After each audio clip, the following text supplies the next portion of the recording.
Hitler thought that the conquest of Norway would be an overnight job. However, in spite of the treacherous attack, it took him 62 days with a loss of more than 60,000 men and 1/3 of his fleet to occupy the country. And Hitler's well-known New Order had also arrived in Norway.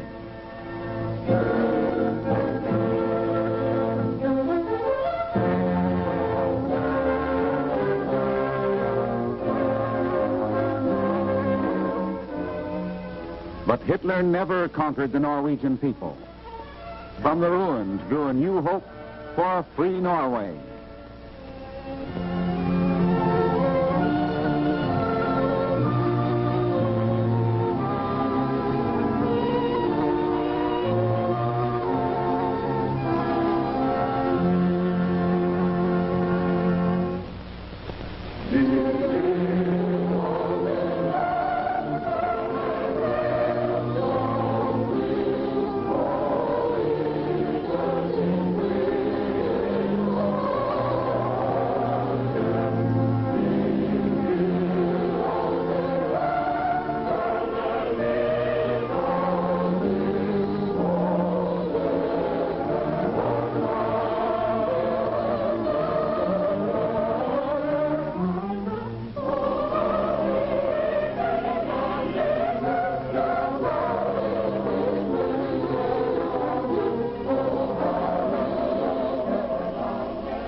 Volunteers constantly arrive at this training center, having been through a hard school before they were even able to enlist.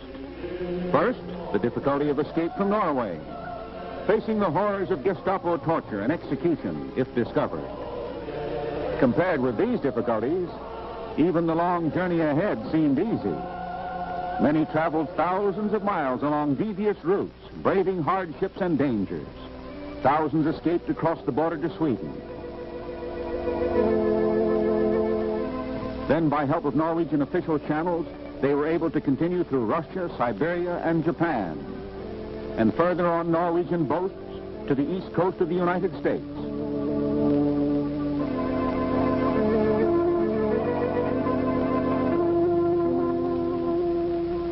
After Japan started to make difficulties with transit, new routes were taken, mainly through India. Hundreds got caught when the war started in the Near East. But along devious new routes, they still managed to reach the ocean, where in all larger seaports, they found Norwegian ships sailing for the Allies that took them to England or the United States. It took them from months to a year to reach their destination, traveling with all kinds of transportation, not to forget on foot, and going through hundreds of hardships and endless adventures. Still, among the boys in Little Norway, that was considered the easy way. The hard way was escaping across the North Sea. From all along the Norwegian coast, thousands escaped in small fishing boats, eluding German U-boats, mines, and German patrol planes, managing to reach England or the Shetland Islands across the stormy, tumultuous North Sea. Some even crossed the Atlantic in frail crafts that were mere miniatures, even compared with the Viking ships of 1,000 years ago. A crossing of the Atlantic was made in a leaky 32-foot boat. And one man started out alone from Lofoten Island and managed to reach England in a small rowboat, a distance of more than 800 miles.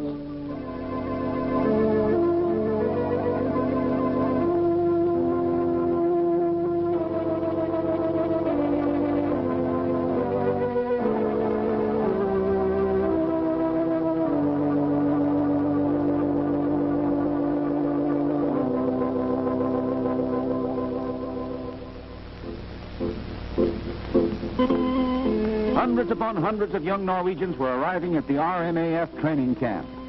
More barracks were built. And Little Norway was an appropriate name for the camp on the shores of Lake Ontario at Toronto.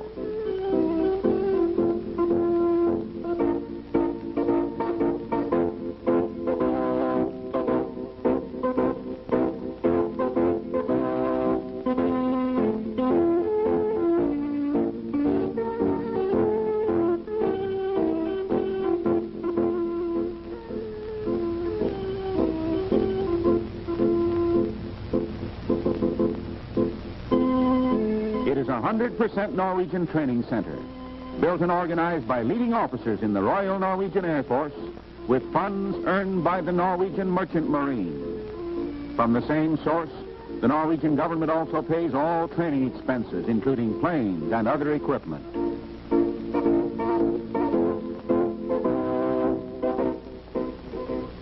A ferry connects the camp with Island Airport, leased by the Norwegians for their main training field.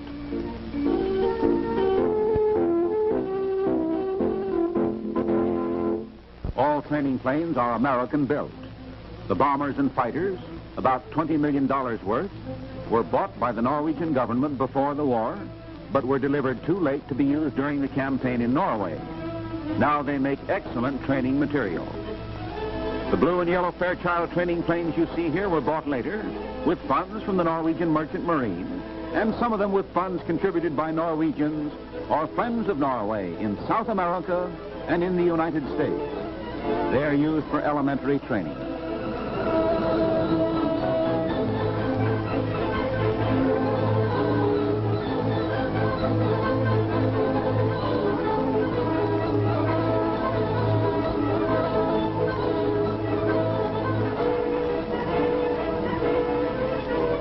These Douglas attack bombers are used for advanced training.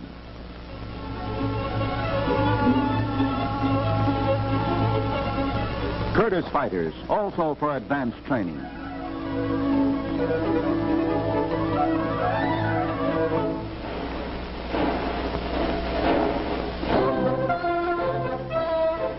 Northrop patrol bombers, also used in action by Norwegian squadrons overseas.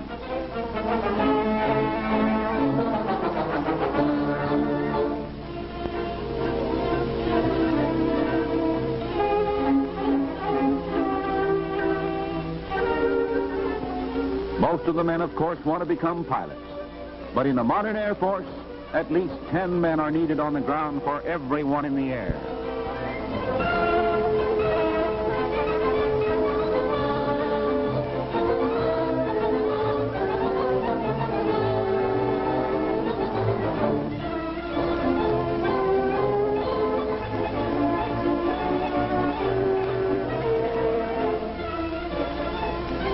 Ground crews are as important as pilots to the fighting efficiency of the force. They go through extensive training for their many special jobs. The mechanics are trained not only for daily routine work, but for complete overhaul and repair of the planes.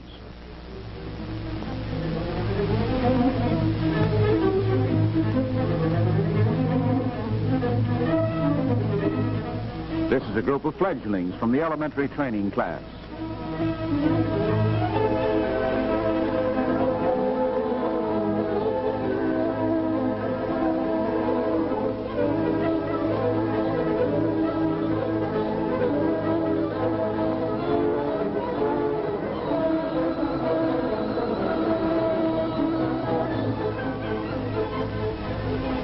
Before the student pilots take to the air, they have to spend several weeks in schoolrooms with the theory of aviation. Now the teacher gives them a last demonstration with a model plane before they get the first lesson in the air, practicing takeoffs and landings.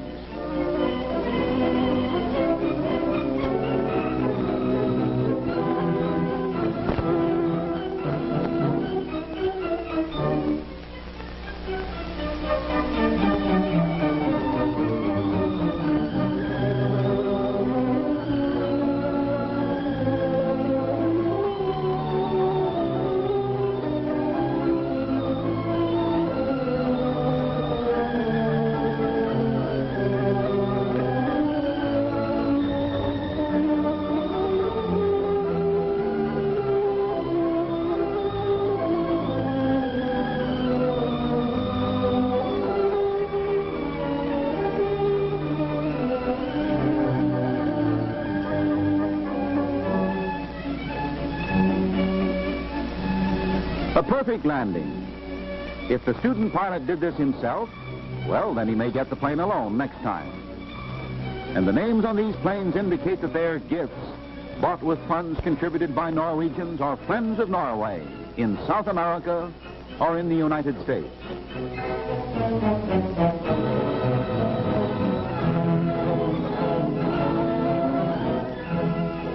Here, Crown Princess Martha of Norway opens the christening ceremony for a number of gift planes.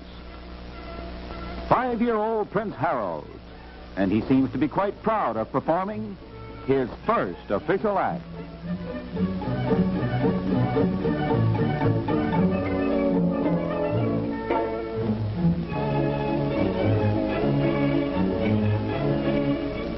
Princess Ragnhild wants to have a share in it, too.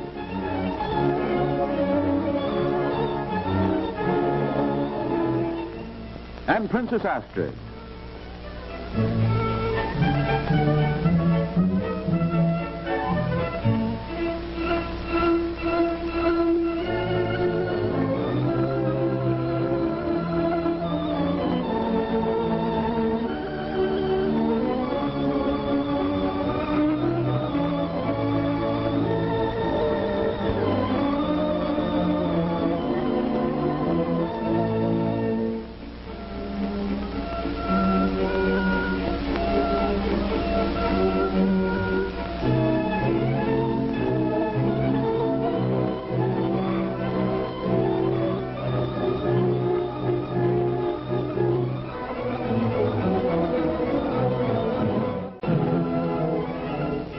Radio operators are needed for the planes and on the ground.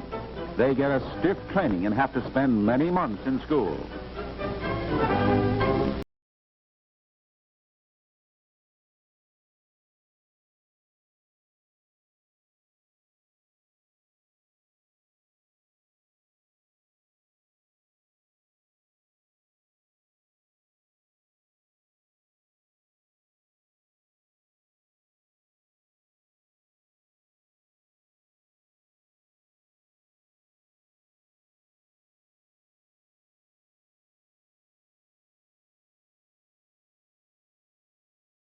Kitchen are doing their bit. Many of the cooks and bakers were previously working on Norwegian whalers and merchant ships that were torpedoed. All bread used in Little Norway is baked in the camp.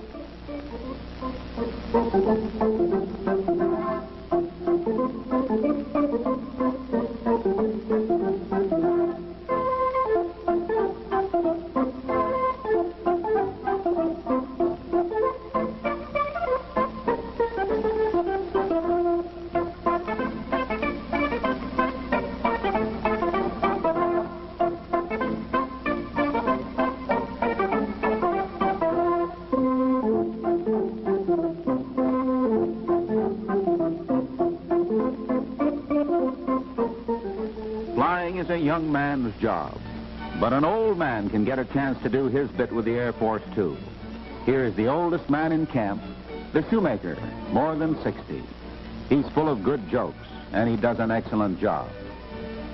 Mending socks and repairing uniforms for the boys in Little Norway is a voluntary contribution from Norwegian Canadian women. Women's organizations in the United States, mainly Norwegian and Norwegian Americans, have also sent large contributions of socks, mittens, and knitted scarves to the camp.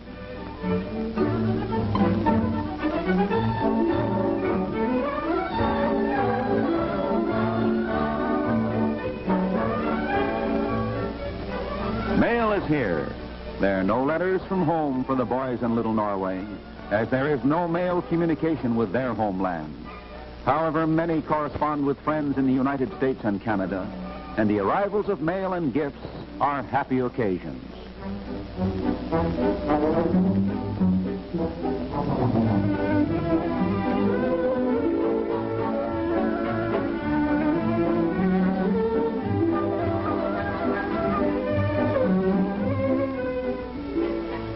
This is a corner in the library of the camp, housed in the gymnasium which was given to the camp by Friends of Norway in the United States. Our next visit is to Vesli Skaugum, a province of Little Norway, so to speak, situated about 160 miles north of Toronto. This place was bought as a recreation camp, bought with funds from the men's canteen and a special gift from a Norwegian, but the heavy log buildings also accommodate hundreds of soldiers in training. The architecture and workmanship in this building is typically Norwegian. In the winter months, it is used as a recruiting center.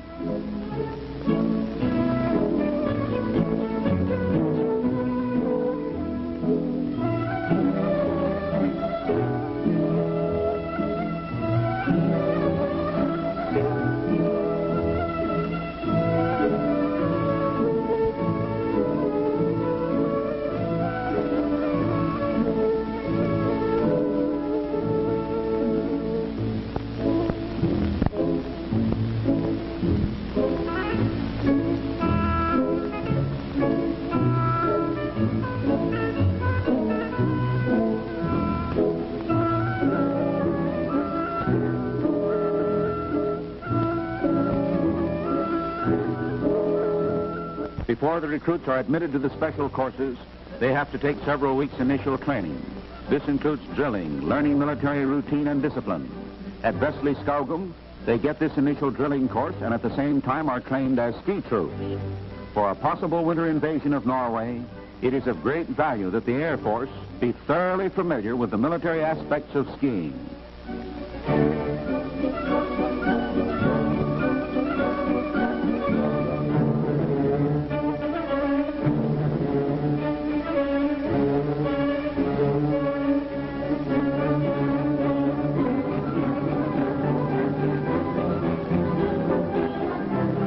Through healthy outdoor life, the men get excellent physical training before they start on the special courses.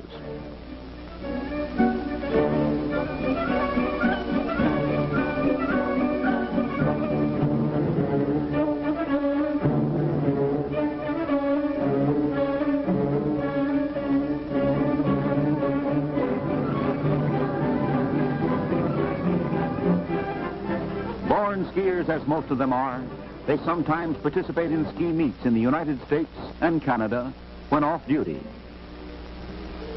This is from a ski jump competition in the United States, where some boys from Little Norway went off with all the first prizes.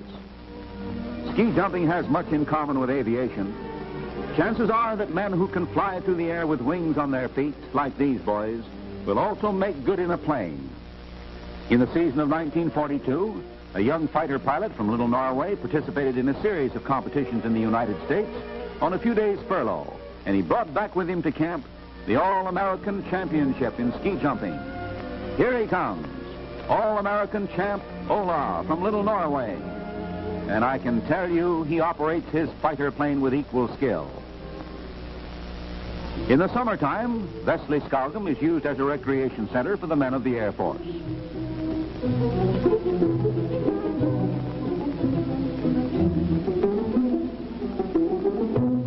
In the beginning of October 1942, Prince Harald, the future King of Norway, enjoyed his first visit to WWII.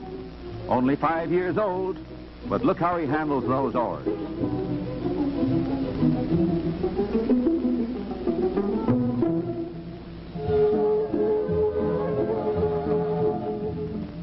Now for a swim. A chilly October morning. Frost on the ground.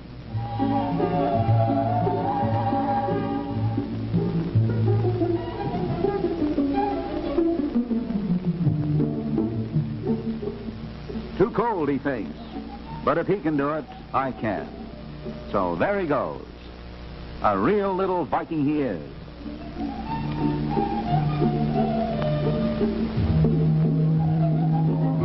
In the summer season, the recruits are stationed at Lakeside Home on an island near Toronto.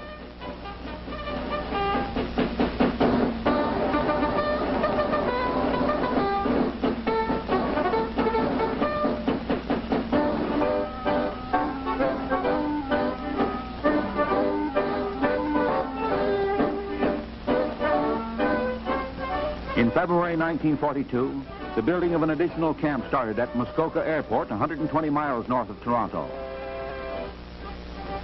With great speed, a big hangar, barracks, and mess buildings were erected.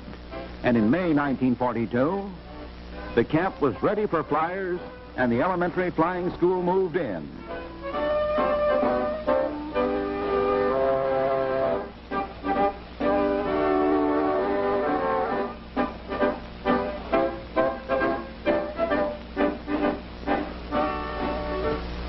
Here, Crown Prince Olaf and Crown Princess Martha of Norway arrived for the dedication ceremony.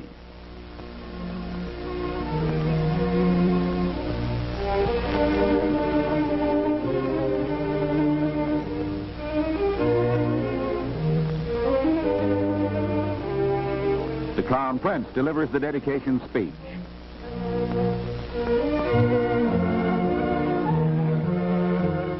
Many high officers of the RAF and the RCAF also participated in the ceremony. Here are Air Vice Marshal G.O. Johnson and Air Vice Marshal McCain. When the more formal part of the dedication ceremony was over, the Crown Prince had a chat with the Norwegian architect of the camp and the Norwegian and Finnish Canadian expert workmen.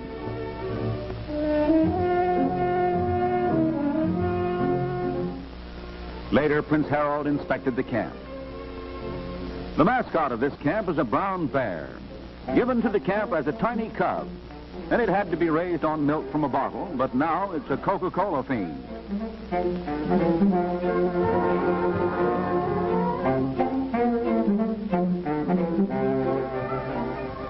Hey, what is this thing? Pigs in a training camp? Ah, yes, but they represent an economical way of utilizing scraps, and thrift and economy are watchwords of the Royal Norwegian Air Force. The men know that their training program is paid for with the earnings from the Norwegian Merchant Marine.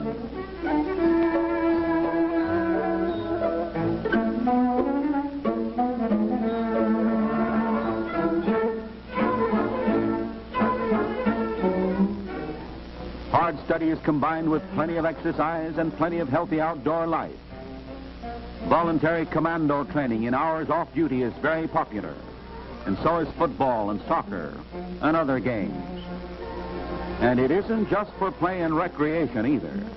There's a grim purpose behind it all. The boys want to be in the best of shape physically the next time they meet the Germans, the next time they get a chance to pay them back. Canada will always live in the hearts of the Norwegian boys.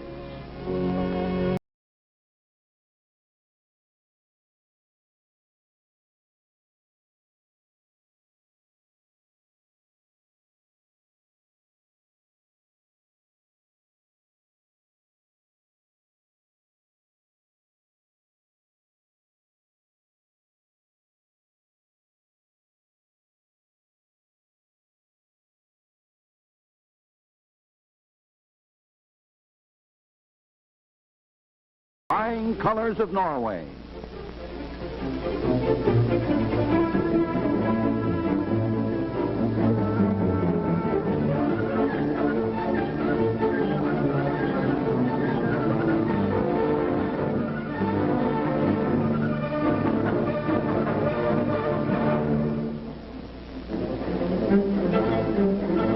It takes many months of intensive training before the boys are ready for combat overseas.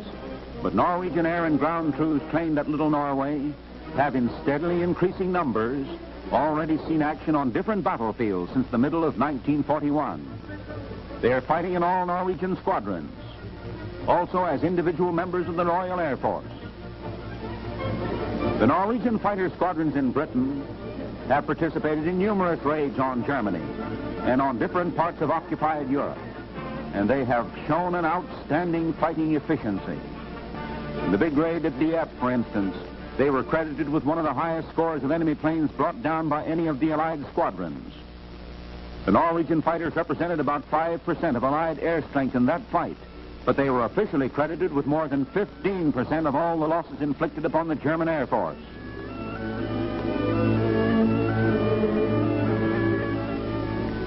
Norwegian patrol bomber units in England and Iceland are operating over Norway and the Atlantic, convoying Norwegian and Allied ships and hunting for German U-boats.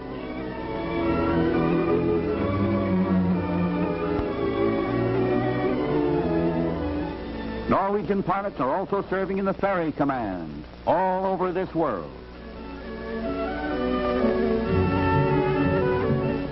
A convoy bound for Britain. Norwegian freighters and tankers protected by units of the Royal Norwegian Navy. The Norwegian Merchant Marine, fourth largest in the world, has since the beginning of the war carried to Great Britain 50% of its oil and gasoline and 1/3 of its other war necessities.